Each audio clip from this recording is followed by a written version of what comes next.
Bangalore was going through, more than 30 years back, Bangalore city was going through a major water crisis. Water used to hardly ever come in the taps, and people used to be desperately waiting. I had this wonderful lady who was the matriarch of a joint family, and she presided over 11 people in the house, and she was responsible for their well being. She was a very prolific writer, and she used to write from the heart. So once I remember, I asked her, I said, for our newsletter that we publish, which is called Banjara Life, why don't you write an article and write something about, what is important to you, etc. She said, no, you give me a topic. I said, yeah. Why don't you write on happiness? She said, shall I write what I feel is happiness? I said, yes, that's what you should. So she started her article by saying, happiness, the sound of water coming in the tap. Can you imagine a person who has to take care of 11 people and the water comes once in 2 days or 3 days? She was very clear, her priorities were very clear, that happiness is the sound of water coming in the tap. Why I told you this is just to help us to understand how our priorities change from time to time.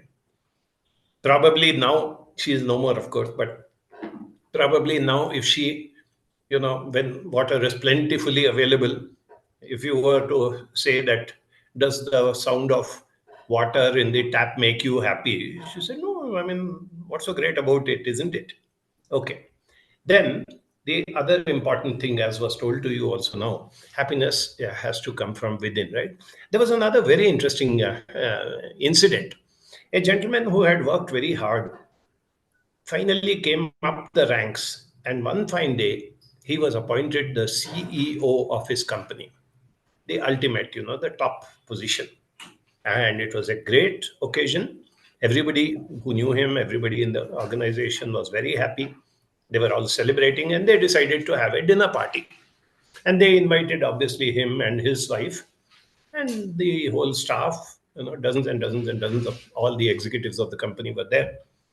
Now, in that hall, while a lot of talk was going on, and his wife was also there, as I said, one lady came up to the wife and very loudly asked, he's a great man.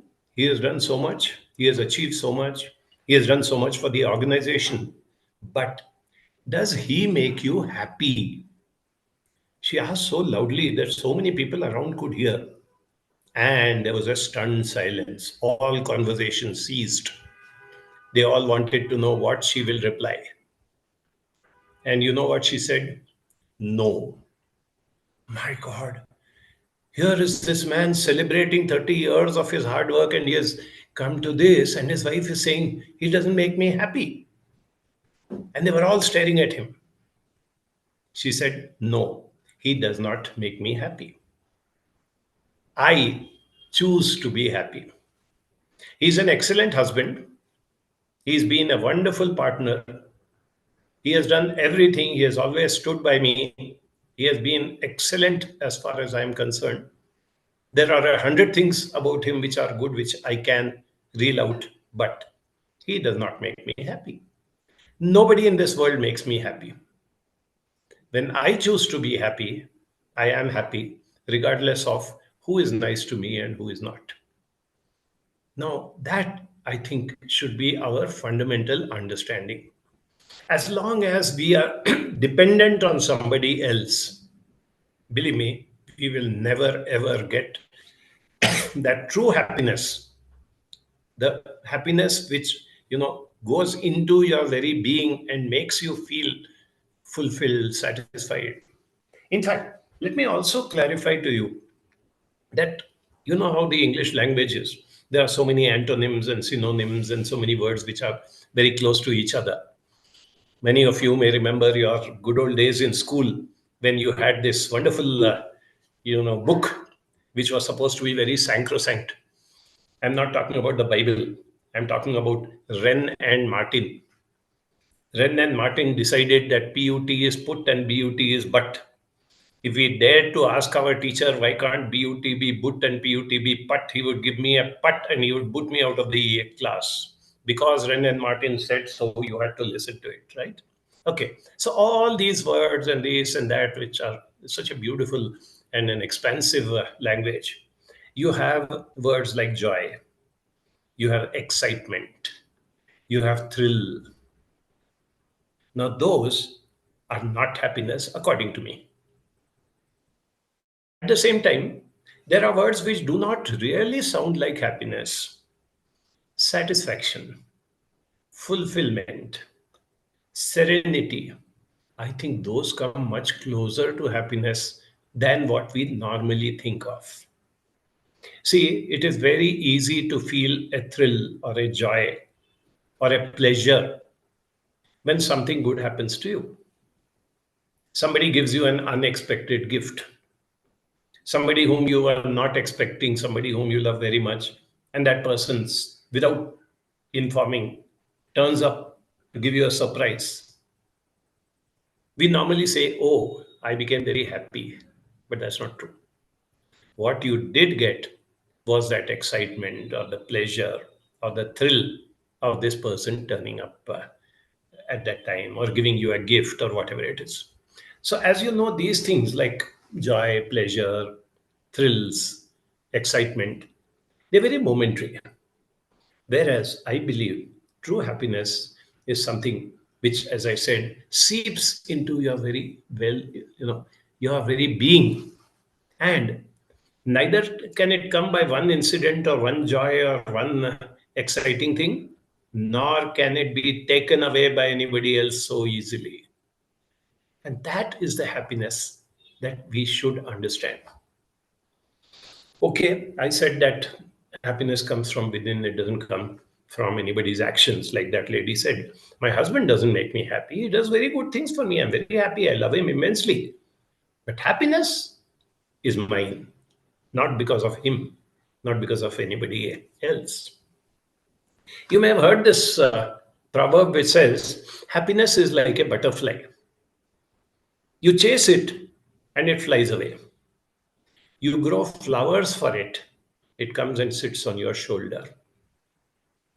So, if you are really looking for happiness, and I do presume that most of us are looking for happiness, in fact, it's in the constitution of so many countries. I think even US and so many countries have the word happiness and the pursuit of happiness as part of the constitution of the country.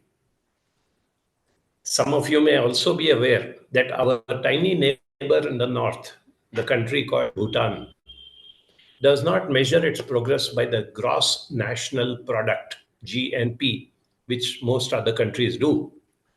They measure by GNH, gross national happiness. I won't go into the details. You can look at it if you are interested. Bhutan has listed out 9 parameters of happiness. And I'm really happy that only towards the end, I think the eighth or ninth, is material comforts.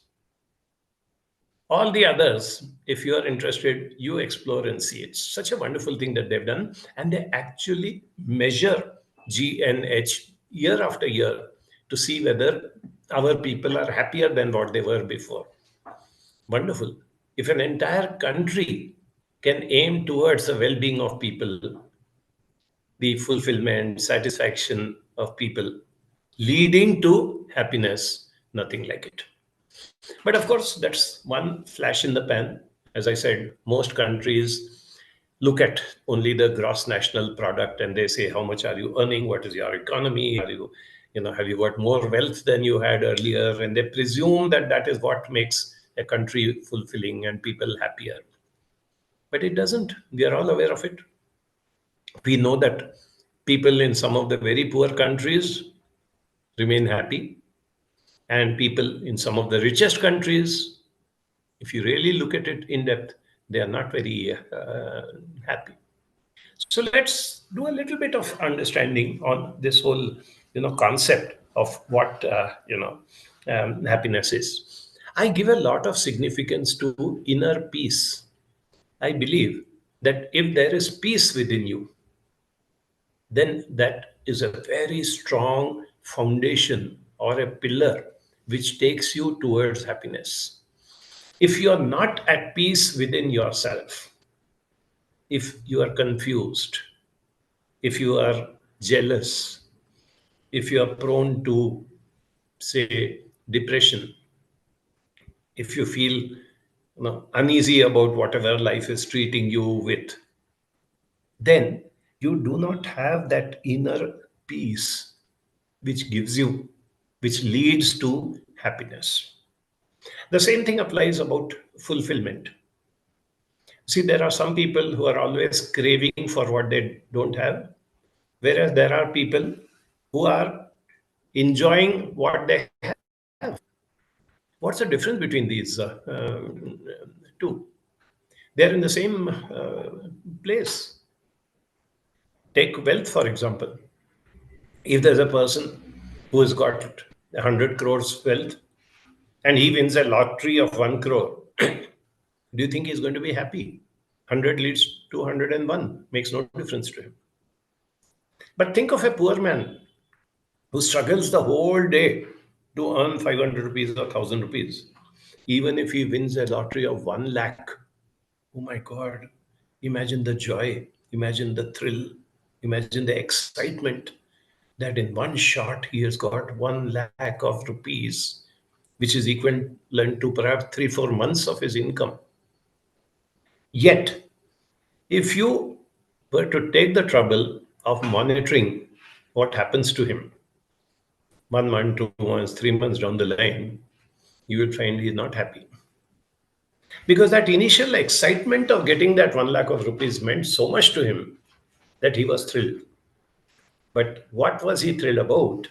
It was, as I have mentioned earlier, the joy, the excitement, the thrill, and that never lasts. If, on the other hand, he struggles very hard, he makes sure that his child goes to a good school, he gives the best of upbringing to the child, he keeps looking after the child very well. And one fine day, his child qualifies himself to start off on a career which will make him in a much better position than his father.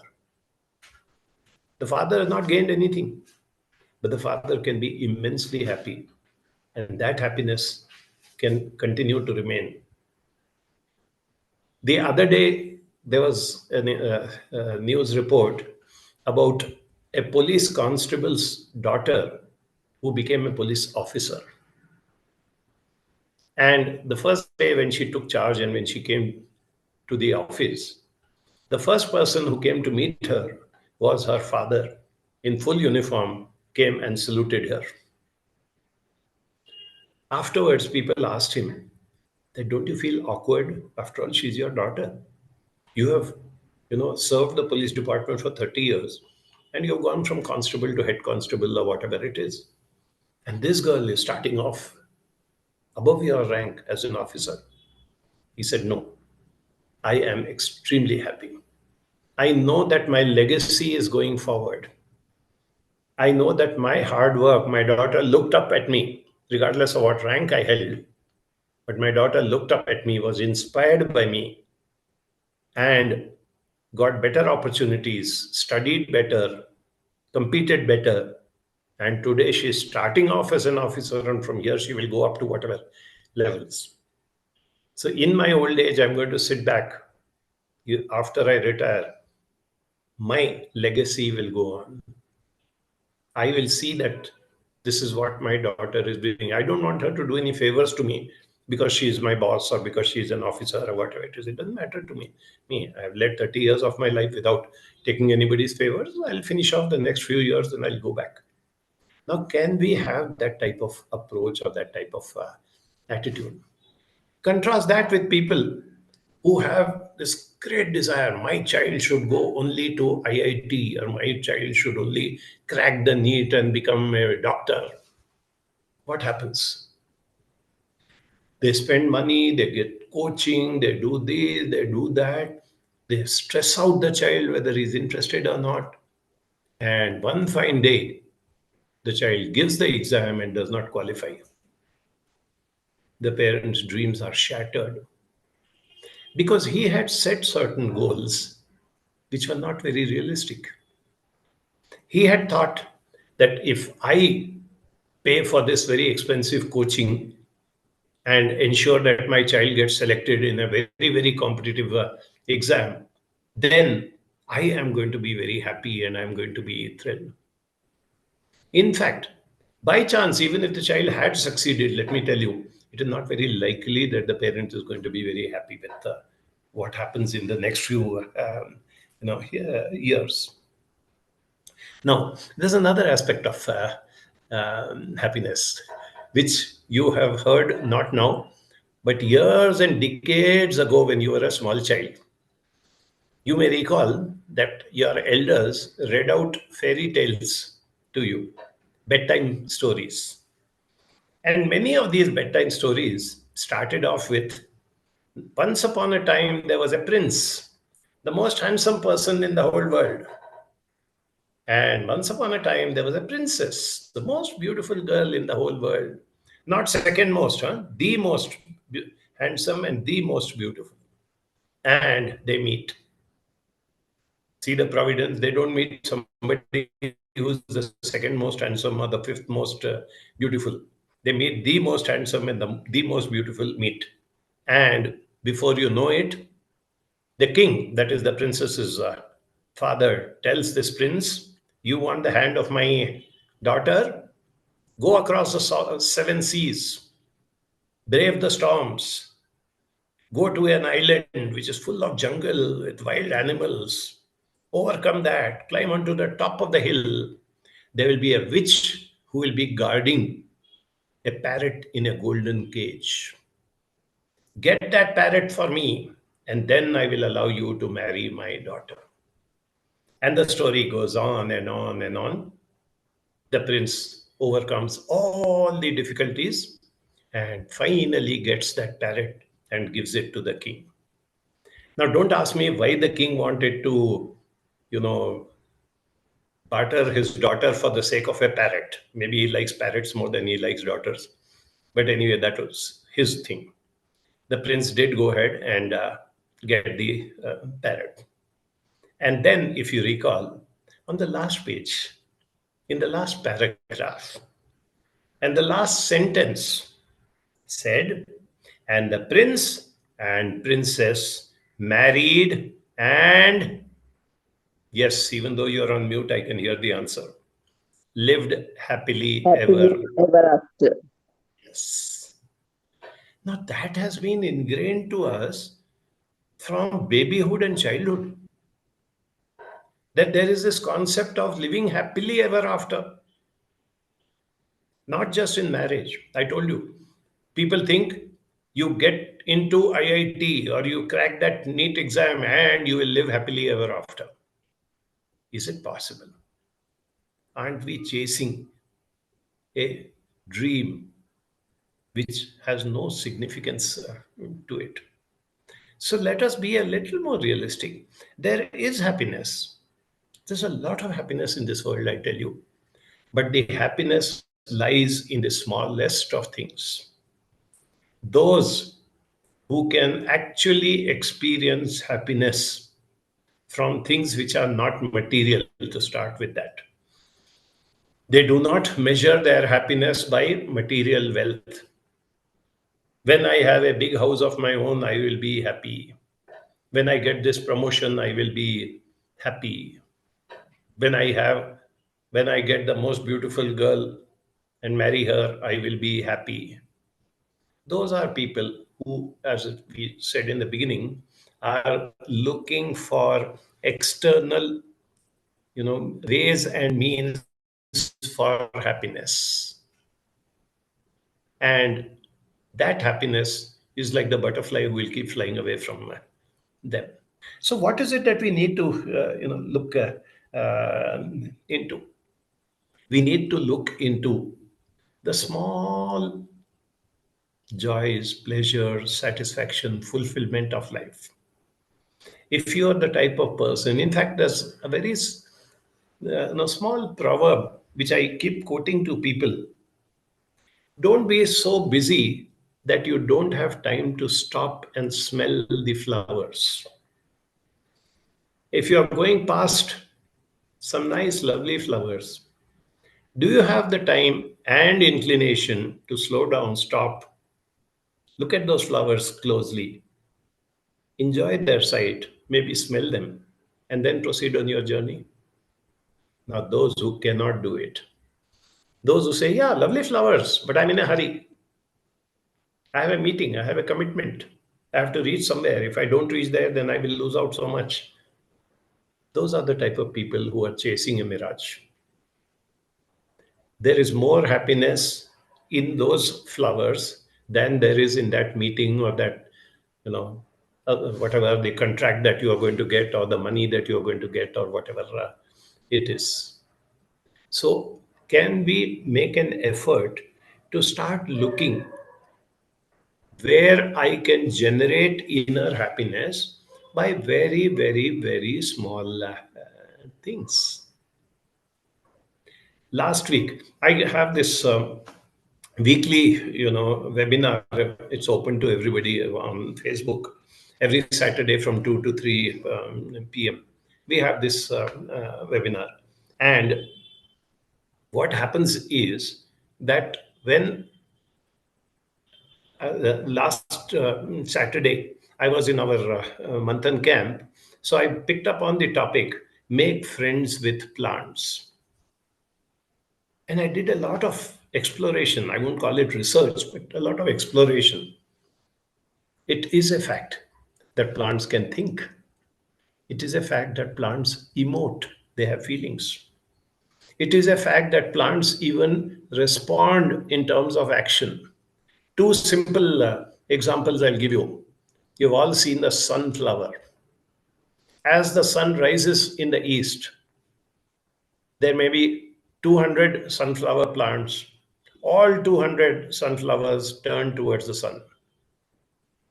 And they keep changing position with the trajectory of the sun till the sun sets from east to west. How do they do it? If they don't have cognitive thinking or if they don't have feelings, why is it that they uh, do it? Another very nice example you may have heard. There's this plant called Mimosa pudicia. It's known as touch me not. It's got these tiny, tiny, tiny leaves. And the moment you tap your finger onto it, the leaves close. As children, we used to be very thrilled, we used to be looking around for this plant. And wherever we would find this plant, we would go and touch it and we would see the plant closing. How does that plant know that it has to protect itself by closing its leaves? That was one part of it. The other part of it, somebody actually took the trouble of growing this touch me not plant and making friends with it, talking to it, putting water on it, but he wouldn't touch the plant. He would go close to the plant. He would say very nice things to the plant. He would talk to the plant regularly. He would even play music to the plant. He would come and pour water and say, oh, you need water. Now the summer has come. I think it's very hot. I think you would need a little more water. I will see that. Oh, there's a weed here. I'm removing the weed so that it doesn't suffocate you. He kept doing that for a long time. And he touched the leaf and the leaf didn't close. The plant started, you know, trusting him. This and so many other things. Why I'm mentioning this is, can you find happiness in plants? How many times we get unhappy if a relationship goes bad? I trusted so and so person. I liked this person. I was so nice to this person. But this person was bad to me. This person let me down. This person cheated me. And I am very unhappy. I'm yet to come across anybody who said that a plant cheated him. And I'm giving that just as an example because it did happen that last Saturday I had compiled a lot of information and I was talking about it in my Saturday talk. But the point here that remains is that can we look for happiness in things which are, number one, very small, And number two, which are available or accessible to us. If I start looking beyond all the time, I will always be one step beyond behind, and I will always feel that I am not being nice. The other interesting thing about happiness is, I don't know if you have noticed, look around and see. There are people who have a sense of fulfillment, a sense of, accomplishment, a sense of satisfaction, but they do not publicize that they are happy. That's a very significant thing. Whenever somebody comes to me and says, "Oh, I'm so happy I got a promotion. I'm so happy I got this," I look at him with a slight suspicion. If he is genuinely happy, why does he have to announce to the whole world that he's happy? It is something like, if a person gets addicted to alcohol, he'll go and catch hold of all his friends and say, "Come, come, come, I'll take you to the bar." "No, boss, I don't drink." "Oh, you don't drink? Come, come, come, I'll get you a drink. I'll give you a free drink. Come with me." Arey, you like drinks, you are enjoying your drink. Why do you want to take another person with you and pay for his drink when he's saying, "I don't want to drink"? Can you guess why? Because deep down inside, he is unhappy with the fact that he drinks. And he wants others to drink with him so that I'm not the only one. If somebody points fingers to him and says, "What is this? Every evening you land up at the bar." "Yeah, X also does, Y also does, Z also does." See? So when you start looking for, others to validate your so-called happiness, it is not true happiness. If you have achieved something which makes you feel really happy, yes, there's no harm in telling at least your loved ones or your close people that, "See, I've achieved this and I'm feeling very happy." But people who go about publicizing that I have done this or I have achieved this and therefore I'm very happy, please be very careful of such people, because they are looking for validation. They do not feel complete in their so-called, happiness. And similarly, I mentioned plants only as one of the things. Anything to do with nature, let me tell you, I'm a very, very strong believer that nature can create more happiness than any man made thing. Keep that in mind and keep exploring. Recall all the good vacations that you had. If you had gone to a seaside or a beach, if you had gone into the hills, if you had gone to a place where there's a wildlife sanctuary or whatever it is, those gave you a tremendous sense of fulfillment and long lasting happiness than if you went to some big metropolitan city in some western country and where you saw massive buildings and this and that. It is nature which is our mother.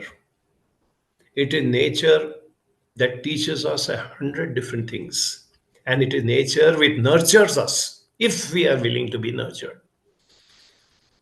If I want to shut myself in an air conditioned room with the blinds closed, nature can't help me.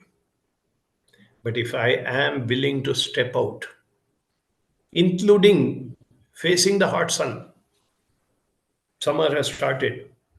People say, "No, no, it's very hot. I don't want to go out." This is the time to go out. You had so many months of nice cold winter. Now that the season changing, go out and experience it. See what is different.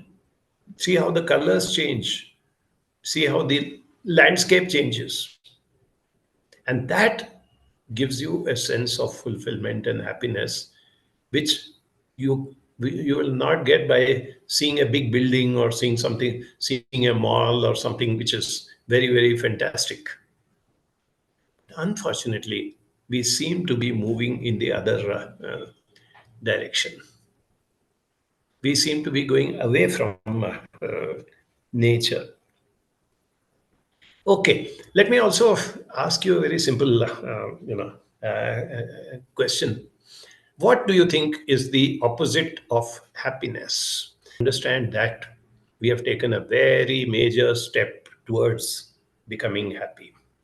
A lot of people would immediately answer sadness. We somehow seem to think that happiness and sadness are the two ends of the spectrum, but I don't feel so. I feel happiness and sadness are complementary to each other. You can actually experience happiness only if you have experienced sadness.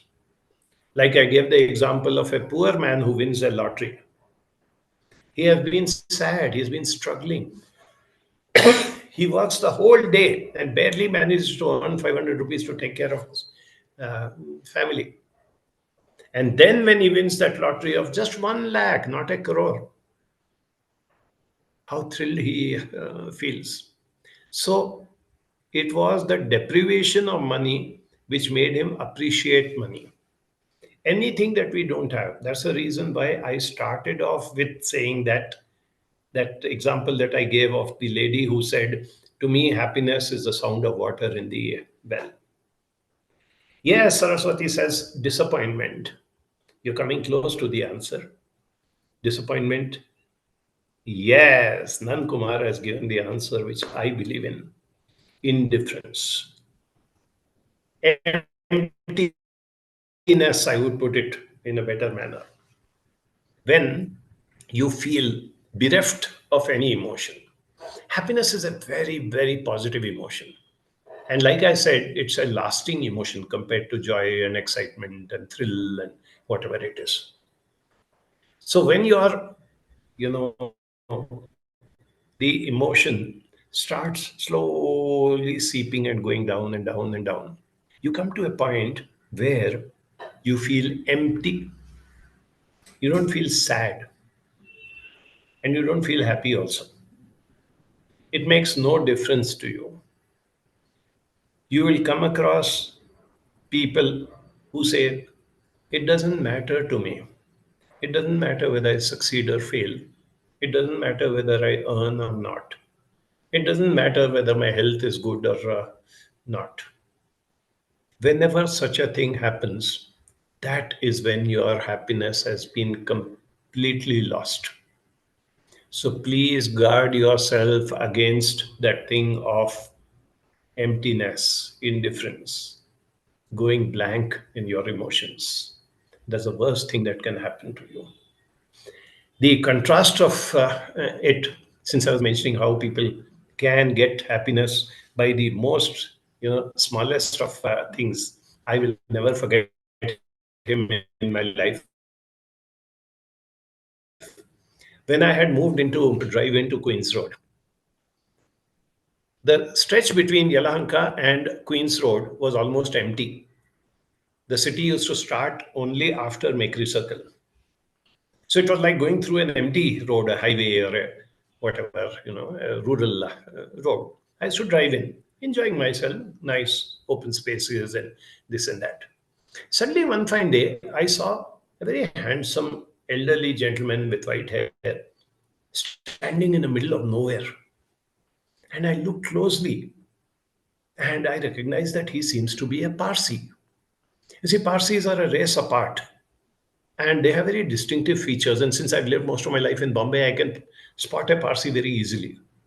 I said, "What is this Parsi gentleman doing over here?" And I drove past.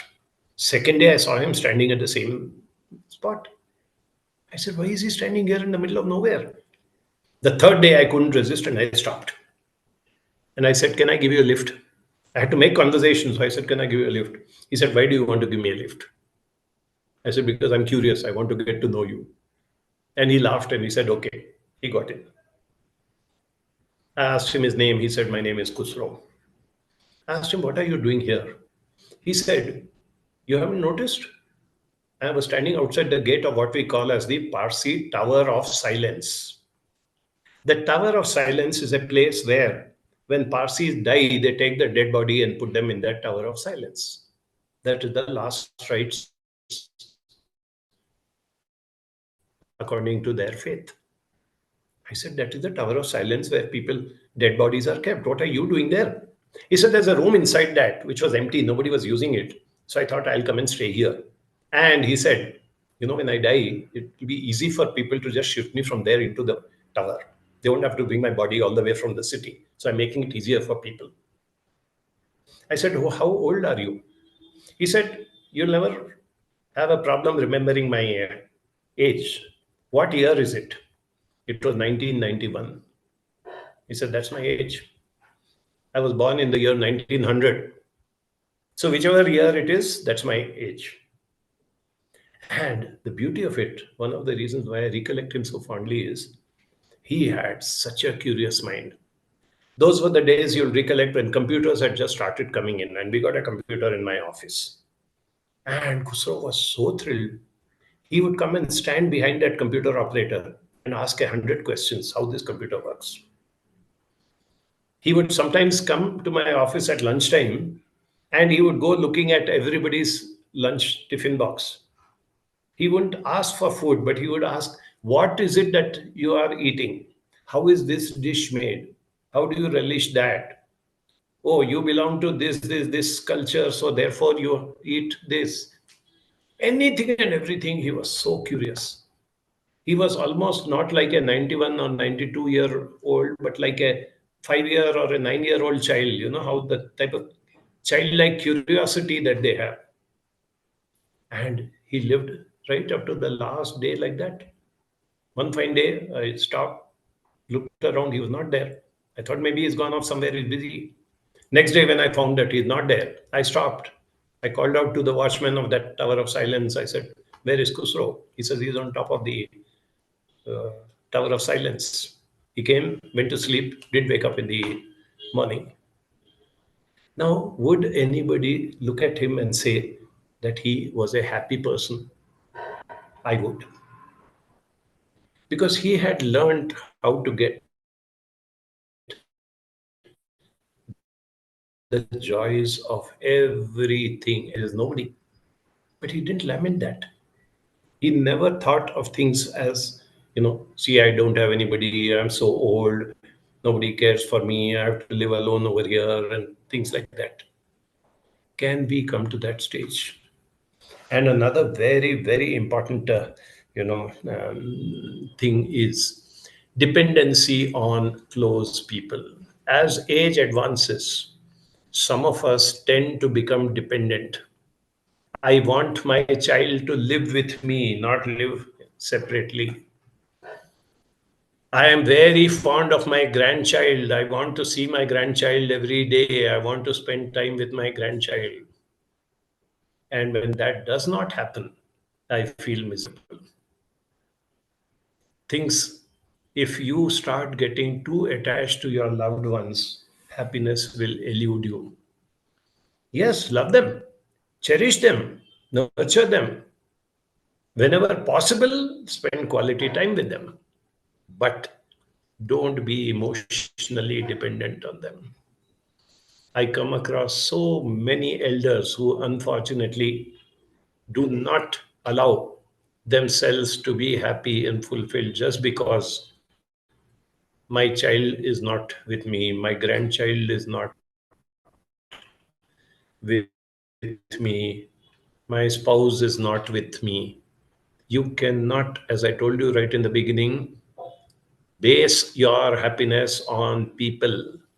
And the wonderful thing is, if A, B, C are not with you or not giving you attention, there are 100 other people who are willing. Your grandchild is not with you. Go to a nearby government school or go to an orphanage and see how thrilled those children will be to spend time with you. They'll be extremely happy that you are talking to them or listening to them or taking interest in them. But it is this sense of possession, my child, my grandchild, which takes away all happiness. And it is not really love. People also, try to fool themselves by saying that because I love my child, because I love my grandchild, that is the reason why I feel that way. No, that's not true at all. That is possessiveness. That is not love. Love is like happiness. Set it free and it will come back. They said, no, there's a proverb, no, that said that if you love something, set it free. If it comes back, it is yours. If it doesn't, it never was yours. So you have to have the courage of letting it go. Somebody even modified that and said, if you love someone, set him free. And if he comes back and throws his shoes somewhere, takes control over the TV remote, demands a cup of coffee, then you know it is your spouse. So there are so many ways of looking at relationships, but it is up to us to have that wider thinking. Expand yourself. Do not, as age advances, some of us at least tend to restrict ourselves. We become very rigid. Rigidity is another very major obstacle to happiness. I want only this. I want only that. I do not approve of this. I like to eat only this type of food. When I do that, I am closing my world. I am not expanding my world. With age, my world should expand. I have already spent 50 years, 60 years, 70 years, 80 years in this world. I carry so much more experience than the younger people. I should enjoy that, no? I should be able to look at things in a much wider manner. That yes, there was a time when I looked at these. But some of us are stuck. In my good old days, this never used to happen. In my days, things used to be so much happier. Not like today. What do you mean by that? Every era has got plus or minuses. Every age, every culture, every city, every village moves with the times. And if you don't move with your times, there is no way that you can look at things. To be able to do that, I would also like you to do a simple exercise whenever you're free from time to time. Please differentiate between your needs and your wants. Sometimes we tend to confuse the two. If I say that I'm too old to travel by buses or whatever it is, I would require to have a car. Fair enough. If you can afford it and you have your vehicle, it's good. But if you say that I want a particular car of this, specifications and with this facilities and this and that, nothing wrong with it, but it is a want. It is not a need. As long as you're aware of the difference between your needs and your wants. It is like the difference between your meal and your dessert. Your meal is your need. You cannot survive without eating, but you can survive without dessert, isn't it? Yet the fact remains that the dessert actually enriches your meal.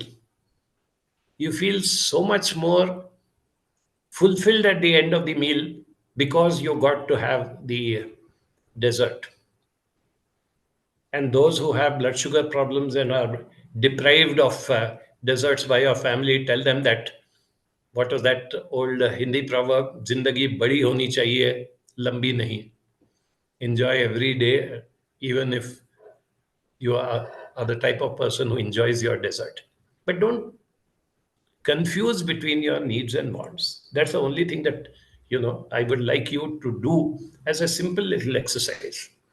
And as long as your needs are being fulfilled, you can sit back and relax and say, I can be a very contented and I can be a very happy person.